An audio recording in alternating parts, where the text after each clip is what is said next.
ಇವತ್ತು ನಾವು ಮಾತಾಡ್ತಾ ಇರೋ ಇಶ್ಯೂ ನಾನು ತುಂಬ ಕಾಮನ್ ಆಗಿ ಇದನ್ನು ಕೇಳಿರೋದು ನಮ್ಮ ಯೋಗ ಕ್ಲಾಸಲ್ಲಿ. ನನಗೆ ಇಶ್ಯೂ ಇದೆ, ಇದಕ್ಕೆ ಯಾವ ಆಸನ ಮಾಡಬೇಕು ಅಂತ. ಅಲ್ಲಿಂದ ಶುರು ಆದಂಥ ಕುತೂಹಲ.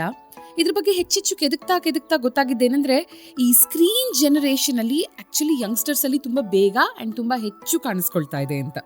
ಇದೊಂದು ಕಾಯಿಲೆನಾ ಅಂದರೆ ನಾಟ್ ಎ ಡಿಸೀಸ್ ಅನ್ಬಹುದು, but it is a degenerative process. So ಸಾಕಷ್ಟು ಸಲ ಏನಾಗುತ್ತೆ, MRI ಮಾಡಿಸಿದಾಗ ಅದರಲ್ಲಿ ಚೇಂಜಸ್ ಕಾಣಿಸುತ್ತೆ. ಆಗಲೇ ಎಷ್ಟೋ ಜನರು ಗೊತ್ತಾಗೋದು ಅವ್ರಿಗೆ ಇಶ್ಯೂ ಇರಬಹುದು ಅಂತ. ಯಾಕಂದರೆ ಇದು ಸಿಂಪ್ಟಮ್ಸೇ ತೋರಿಸದೇ ಇರಬಹುದು, ಬಟ್ MRIಯಲ್ಲಿ ಮಾತ್ರ ಚೇಂಜಸ್ ಕಾಣಿಸಬಹುದು. And we talking about cervical spondylosis. Sir, common ಮ್ಯಾನ್ಗೂ ಅರ್ಥ ಆಗೋ ಹಾಗೆ ಹೇಳಬೇಕು ಅಂದರೆ something related to neck and spine ಅಂತ ಗೊತ್ತು, but what exactly cervical spondylosis? ನೋಡಿ, ಸ್ಪಾಂಡೈಲೋಸಿಸ್ ಅಂತ ಏನು ಕರೀತಾರೆ, ತುಂಬ ಸಲ ನನಗೆ ಏನು ಬರುತ್ತೆ ಗೊತ್ತಾ, ಡೈರೆಕ್ಟಾಗಿ ಬರ್ತಾರೆ OPDಗೆ ಅಥವಾ ಕ್ಲಿನಿಕ್ಕಿಗೆ, ಸರ್ ನನಗೆ ಸರ್ವೈಕಲ್ ಸ್ಪಾಂಡೈಲೋಸಿಸ್ ಇದೆ, ಸರ್ ನನಗೆ ಸ್ಪಾಂಡೈಲೋಸಿಸ್ ಇದೆ ಅಂತ ಅವರೇ ಹೇಳ್ತಾರೆ. ಸ್ಪಾಂಡೈಲೋಸಿಸ್ ಅನ್ನೋ ಟರ್ಮ್ ಏನಿದೆ ಅದು ಕಾಯಿಲೆ ಅಲ್ಲ, ಆಯ್ತಾ? ಅದು ಡಯಾಗ್ನೋಸಿಸ್ ಅಲ್ಲ, ಅದು ಕಾಯಿಲೆ ಅಲ್ಲ.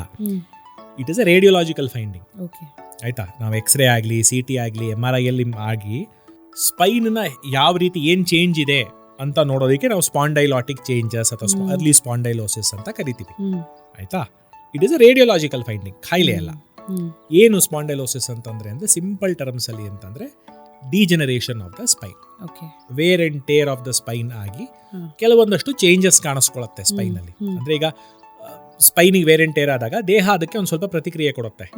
ಯಾವ ರೀತಿ ಅದನ್ನ ನಾವು ಪರಿಹಾರ ಮಾಡ್ಕೋಬಹುದು ಅಥವಾ ಅದನ್ನ ತಡೆಗಟ್ಟಕ್ಕೆ ಏನು ಮಾಡ್ಕೋಬಹುದು, ಸ್ವಲ್ಪ ಅದರ ಎಫೆಕ್ಟ್ ಮಿನಿಮೈಸ್ ಮಾಡ್ಕೊಳ್ಳೋಕೆ ಅಂತ ಹೇಳಿ ಸ್ಪೈನಲ್ಲಿ ಚೇಂಜ್ಗಳಾಗುತ್ತೆ. ಆ ಚೇಂಜ್ಗಳನ್ನು ನಾವು MRI, ಎಕ್ಸ್ರೇ ಅಥವಾ CTಲಿ ನೋಡಿದಾಗ ಅದಕ್ಕೆ ಸ್ಪಾಂಡೈಲೋಸಿಸ್ ಅಂತ ಕರಿತೀವಿ. ತುಂಬ ಅಪಾರ್ಥವಾಗಿ, ತುಂಬ ಅಸಂಬದ್ಧವಾಗಿ ಎಲ್ಲೆಲ್ಲೆಲ್ಲೆಲ್ಲೋ ಯೂಸ್ ಮಾಡ್ತಾರೆ.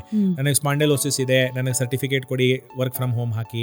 ನನಗೆ ಸ್ಪಾಂಡೈಲೋಸಿಸ್ ಇದೆ, ಟ್ರಾವೆಲ್ ಬೇಡ ಅಂತ ಬರ್ಕೊಡಿ. ನನಗೆ ಸ್ಪಾಂಡೈಲೋಸಿಸ್ ಎಷ್ಟೊಂದು ಜನಕ್ಕೆ ಇರುತ್ತೆ, ತೊಂದರೆ ಕೊಡದೆ ಸ್ಪಾಂಡೈಲೋಸಿಸ್ ಇರುತ್ತೆ. ಸ್ಪಾಂಡೈಲೋಸಿಸೇ ಒಂದು ಕಾಯಿಲೆ ಅಂತ ಅನ್ಕೊಂಡ್ಬಿಟ್ಟಿದ್ದಾರೆ. ಸಾಕಷ್ಟು ಜನ ಸ್ಪಾಂಡೈಲೋಸಿಸ್ ಇರೋರು ಒಂದು ಚೂರು ಸಿಂಪ್ಟಮ್ ಇಲ್ಲದೆ ನಾರ್ಮಲ್ ಆಗಿದ್ದಾರೆ ಇರ್ತಾರೆ. ಅದೇ ರೀತಿ ಬೆನ್ನಿನ ತೊಂದರೆ ಅಥವಾ ಸ್ಪೈನಿನ ತೊಂದರೆ ಆಗಿ ನೋವು ಅನುಭವಿಸಿ ಅಥವಾ ಬೇರೆ ತೊಂದರೆಗಳನ್ನು ಅನುಭವಿಸಿ ಅದ್ರ ಜೊತೆಗೆ ಸ್ಪಾಂಡೈಲೋಸಿಸ್ ಇರೋದು ಅಥವಾ ಸ್ಪಾಂಡೈಲೋಸಿಸ್ ಇಂದ ಆ ತೊಂದರೆಗಳಾಗೋದು ಇದೆ, ಇಲ್ಲ ಅಂತಲ್ಲ. ಆದ್ರೆ ಸ್ಪಾಂಡೈಲೋಸಿಸ್ ಇರೋ ಎಲ್ರಿಗೂ ತೊಂದರೆ ಆಗತ್ತೆ ಅನ್ನೋ ತಪ್ಪು. It is just a radiological finding. ಒಂದು ಫೋಟೋ ನೋಡಿ ಅದರಲ್ಲಿ ಇದಿದೆ ಅಂತ ಹೇಳುವಂತ ಒಂದು ಪದ ಅಷ್ಟೇ, ಅದು ಕಾಯಿಲೆ ಅಲ್ಲ. ಸೊ ಅಬವ್ 60 ಅಂತೂ MRI ಮಾಡಿಸಿದಾಗ almost 85 to 90% of the population ಇದು ಕಂಡು ಬರುತ್ತಲ್ವಾ? ಹೌದು. ಈಗ ತಲೆ ಕೂದಲು ಬೆಳ್ಳಗಾಗತ್ತೆ. ಸೊ ತಲೆ ಕೂದಲು ಬೆಳಗಾಗೋದು ಒಂದು ಕಾಯಿಲೆ ಅಲ್ಲ. ಕೆಲವೊಬ್ರು ಕಾಯಿಲೆ ಅಂತ ಅನ್ಕೋತಾರೆ, ದಟ್ಸ್ ಓಕೆ. ಇಲ್ಲಾಂದ್ರೆ ಡೈ ಇಂಡಸ್ಟ್ರಿ ಕೊಲಾಪ್ಸ್ ಆಗಿಬಿಡುತ್ತೆ ಆಮೇಲೆ. But that is a part of natural ageing process. ಕೂದಲಿಗೆ ಹೇಗೆ ಬೆಳಗಾಗೋದು ಒಂದು ವಯಸ್ಸಿನ ಲಕ್ಷಣ, ಮೂಳೆಗೂ ವಯಸ್ಸಾಗತ್ತೆ. ಮೂಳೆಗೆ ವಯಸ್ಸಾದಾಗ ಏನಾಗುತ್ತೆ, ಭಾರ ಎತ್ತೋ ಕೆಪಾಸಿಟಿ ಹೋಗುತ್ತೆ, ಮೂವ್ಮೆಂಟ್ ಕೆಪಾಸಿಟಿ ಹೋಗುತ್ತೆ. ಅದರಲ್ಲಿ ಒಂದು ಸ್ವಲ್ಪ ಚೇಂಜಸ್ ಆಗುತ್ತೆ. ಸ್ವಲ್ಪ ಮೂಳೆ ಒಂದು ಸ್ವಲ್ಪ ಅಡ್ಡಾದಿಡ್ಡಿಯಾಗಿ ಒಂದು ಸ್ವಲ್ಪ ಸಪೋರ್ಟ್ ಕೊಡೋಕೆ ಬೆಳ್ಕೊಳ್ಳುತ್ತೆ, ಆಸ್ಟಿಯೋಫೈಟ್ ಅಂತ ಕರಿತೀವಿ. ಸ್ವಲ್ಪ ಲಿಗಮೆಂಟ್ಗಳದ್ದು ಫ್ಲೆಕ್ಸಿಬಿಲಿಟಿ ಕಮ್ಮಿ ಆಗುತ್ತೆ. ಸ್ವಲ್ಪ ಜಾಯಿಂಟ್ಗಳ ಒಳಗಡೆ ಆರ್ಥ್ರೈಟಿಸ್ ಥರ ಸ್ಪೈನಿನ ಜಾಯಿಂಟ್ ಒಳಗೂ ಆರ್ಥ್ರೈಟಿಸ್ ಆಗುತ್ತೆ. ನೀರಿನ ಪ್ರಮಾಣ ಕಮ್ಮಿ ಆಗುತ್ತೆ, ಅದೊಂದು ಸ್ವಲ್ಪ ಮೂವ್ಮೆಂಟನ್ನು ಕಮ್ಮಿ ಮಾಡ್ಕೊಳ್ಳುತ್ತೆ. ಸ್ವಲ್ಪ ಮೂಳೆ ಒಳಗಡೆ ಕ್ಯಾಲ್ಶಿಯಮಿನ ಕೊರತೆ ಬರುತ್ತೆ. ಸೊ ಇದೆಲ್ಲ ಒಂದೊಂದಾಗಿ ಕಾಣುವಂಥದ್ದೇ. ಸೊ ವಯಸ್ಸಾದ್ಮೇಲಿಂದ ಒಂದು ಸ್ಪೈನಲ್ಲಿ ಸ್ಪಾಂಡೈಲೋಸಿಸ್ ಚೇಂಜಸ್ ಇದೆ ಅಂತಂದ್ರೆ ವಯಸ್ಸಾಗ್ತಾ ಇದೆ ಅಂತ ಅರ್ಥ ಅಷ್ಟೇನೆ. ಅದರಲ್ಲಿ ಯಾವುದೇ ರೀತಿಯಾಗಿರ್ತಕ್ಕಂಥ ಕಾಯಿಲೆ ಬರ್ತಾ ಇದೆ ಅಂತ ಅರ್ಥ ಅಲ್ಲ.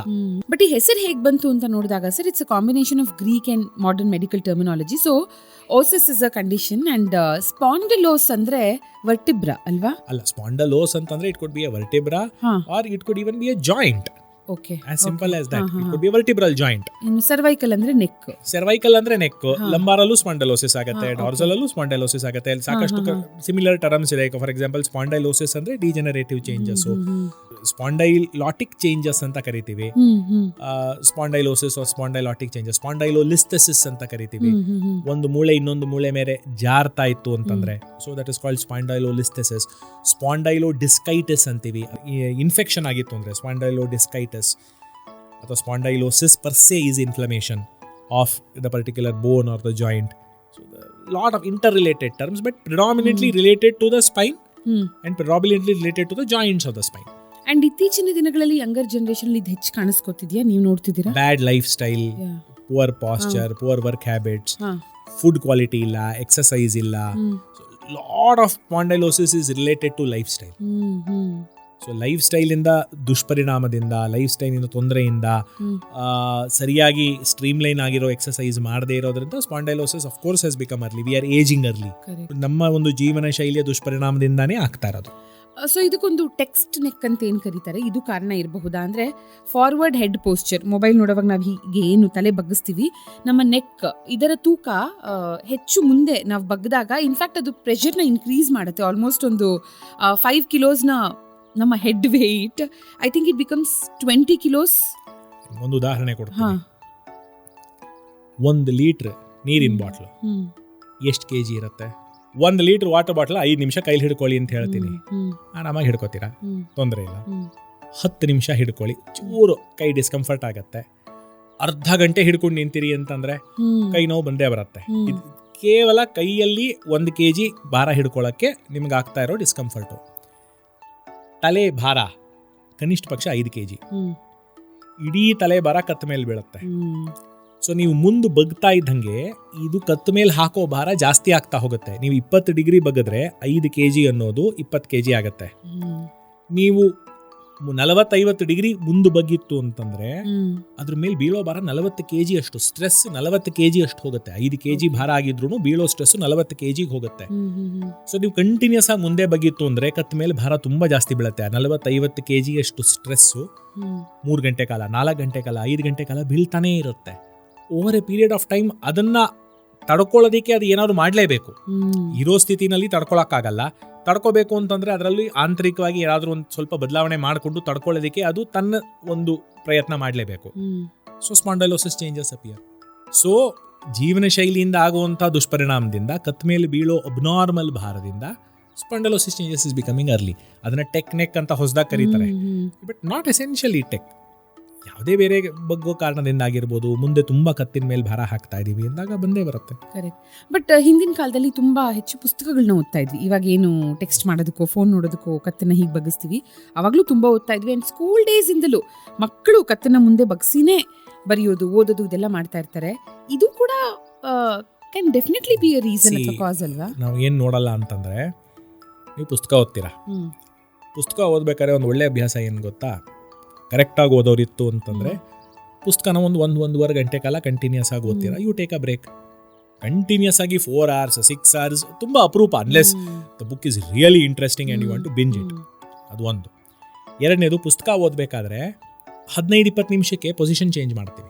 ಅದು ಅನ್ಕಾನ್ಷಿಯಸ್ ಆಗುತ್ತೆ. ಒಂದೇ ಕಡೆ ಕೂತ್ಕೊಂಡು ಒಂದೇ ಪಾಸ್ಚರಲ್ಲಿ ಪುಸ್ತಕನ ಯೂಶಲ್ ಆಗಿ ಓದಲ್ಲ.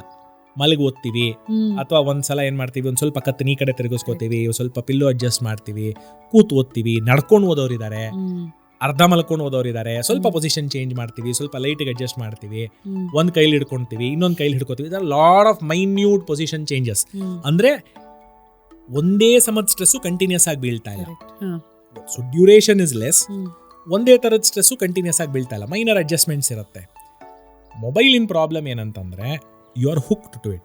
ಒಂದು ಸಲ ರೀಲ್ ಸ್ಕ್ರೋಲ್ ಮಾಡಕ್ಕೆ ನೀವು ಶುರು ಮಾಡಿದ್ರೆ ಟೈಮ್ ಹೋಗೋದೇ ಗೊತ್ತಾಗಲ್ಲ. Lot of studies are there. It's a dopamine hook. It gives you a dopamine surge and you keep on scrolling. ಕತ್ತಿನ ಪೊಸಿಷನ್ ಚೇಂಜೇ ಆಗಲ್ಲ. ಅಲ್ಲಿ ಮೂವ್ ಆಗ್ತಾ ಇರೋದು ಕತ್ತಲ್ಲ, ಬೆರಳುಗಳು. ಕೈ ಬೆರಳು ಹೋಗ್ತಾ ಇರತ್ತೆ, ಮುಂದಕ್ಕೆ ಹೋಗ್ತಾನೆ ಇರುತ್ತೆ. ಒಂದೇ ಸಮ ಅದನ್ನ ನೋಡ್ತಾ ಇರ್ತೀರ. ದುರಭ್ಯಾಸ ಏನು ಅಂತಂದ್ರೆ, ಅಕ್ಕಪಕ್ಕದವ್ರು ನೋಡಬಾರ್ದು, ಹಿಂದ್ಗಡೆ ಇರೋರು ನೋಡಬಾರ್ದು ಅಂತ ಹೇಳಿ ಕೆಳಗಡೆ ಇಟ್ಕೊಂಡು ನಾವು ಮಾತ್ರ ನೋಡ್ತಿರ್ತೀವಿ. ಸೊ ಕತ್ತು ತೀರಾ ಬೆಂಡ್ ಆಗಿರುತ್ತೆ. ನೀವು ಎಸ್ಪೆಷಲಿ ಬೆಂಗಳೂರು ಮೆಟ್ರೋಲ್ ಟ್ರಾವೆಲ್ ಮಾಡಿ ನೋಡಿ, ಎಲ್ಲರೂ ಒಂದೇ ಸಮ ಕೆಳಗಡೆ ಇಟ್ಕೊಡ್ತಾರೆ, ಯಾರು ಕಣ್ಣಿನ ನೇರಕ್ಕೆ ಇಟ್ಕೊಳ್ಳೋದೇ ಇಲ್ಲ.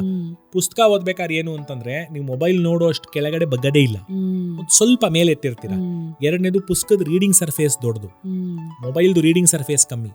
ಸೊ ಹಾಗಾಗಿ ಕಾನ್ಸಂಟ್ರೇಟ್ ಮಾಡಿ ನೋಡೋದಕ್ಕೆ you will always be closer, bend ಜಾಸ್ತಿ ಇರುತ್ತೆ. ಮೊಬೈಲಿಂದ ಇನ್ನೊಂದೇನು ತೊಂದರೆ ಅಂದರೆ, ಒಂದು ಇಡೀ ದಿನದಲ್ಲಿ 5 ನಿಮಿಷದ್ದು, 10 ನಿಮಿಷದ್ದು, 2 ನಿಮಿಷದ್ದು ಇಟ್ ಅಕ್ಯುಮುಲೇಟ್ಸ್. ಪುಸ್ತಕ ಆದರೆ ಒಂದೇ short 2.5 hours, then you take a break, come back, whatever. Mobile ಹಂಗಲ್ಲ, ಯಾರೋ ಒಂದು ವಾಟ್ಸ್ಆ್ಯಪ್ ಮಾಡಿರ್ತಾರೆ, 1 ನಿಮಿಷ ನೋಡೋಣ, ಅವ್ರಿಗೊಂದು ರಿಪ್ಲೈ ಕಳ್ಸೋಣ, 1-2 ಇನ್ಸ್ಟಾ ರೀಲ್ ನೋಡೋಣ, 1-2 FBಗೆ ಹೋಗೋಣ, 1-2 ಯೂಟ್ಯೂಬ್. ಆ 5 ನಿಮಿಷ 10 ನಿಮಿಷ ಸೇರಿ 6 ಗಂಟೆ 8 ಗಂಟೆ ಆಗುತ್ತೆ. ಅದು ನಮಗೆ ಗೊತ್ತೇ ಆಗೋದಿಲ್ಲ. So that is what is causing it. ಪುಸ್ತಕ ಓದೋದ್ರಿಂದ ನೀವು ಹೇಳಿದ ಸರಿ, ಪುಸ್ತಕ ಎಷ್ಟೋ ವರ್ಷಗಳಿಂದ ಓದ್ತಾ ಇದ್ದೀವಿ, ಮುಂಚೆನೇ ಬರಬೇಕಾಗಿತ್ತು ನಮಗೆ ಅಂತ. ಪುಸ್ತಕ ಓದೋದ್ರಿಂದ ಬಂದಿಲ್ಲ ಅಂತಂತು ಅಂದರೆ, ಪುಸ್ತಕ ಓದ್ಬೇಕಾದ್ರೆ ಆಗೋವಂಥ ಒಳ್ಳೆ ಕೆಲಸಗಳು ಸಾಕಷ್ಟಿದೆ. ಅದು ಮೊಬೈಲು ಅಥವಾ ಇದನ್ನು ಮಾಡ್ಬೇಕಾದ್ರೆ ನಮ್ಗೆ ಅದಿಲ್ಲ. ಸೊ ಹಾಗಾಗಿ too much of abnormal use of mobile in abnormal posture, that is causing early spondylosis. Okay.